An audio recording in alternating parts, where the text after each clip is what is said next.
to create the Asher House, to quit my job and start this life, it was the hardest decision. It was so hard. People forget I was so broke for so many months.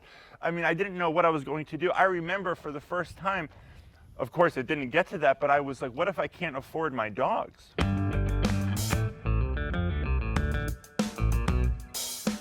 I had a full-time job working in a finance company. I was a corporate trainer. I was absolutely miserable. I hated what I was doing.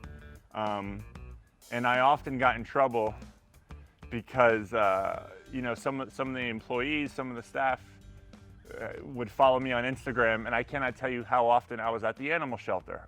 Lunch breaks, any chance I could, just like when I was in school, guys. Taking it back, I grew up with severe learning disabilities. I was told I would never do anything with my life, that I was a loser, from people who were supposed to not say these things, were telling me these things. But basically, I used to run away from school every chance I could, and I would go to the animal shelter.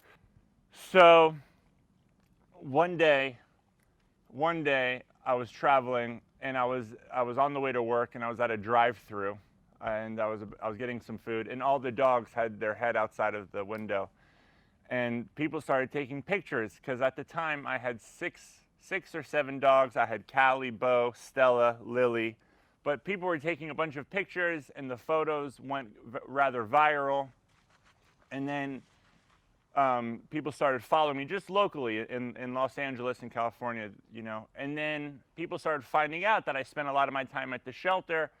And then the Dodo caught wind of one of the pictures. They did a story about my life and how I lived this life with my dogs. I would take them to a different area every weekend.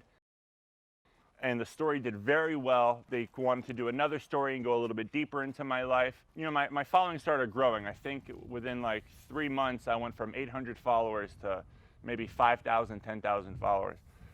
And of course, you know, I was excited. I was like, wow, you know, everything was about animal rescue. People were asking me, where did you adopt Lily? Where did you adopt Callie? And nobody could believe that this was kind of like my calling. I realized this was my calling because nobody could believe that they were rescues.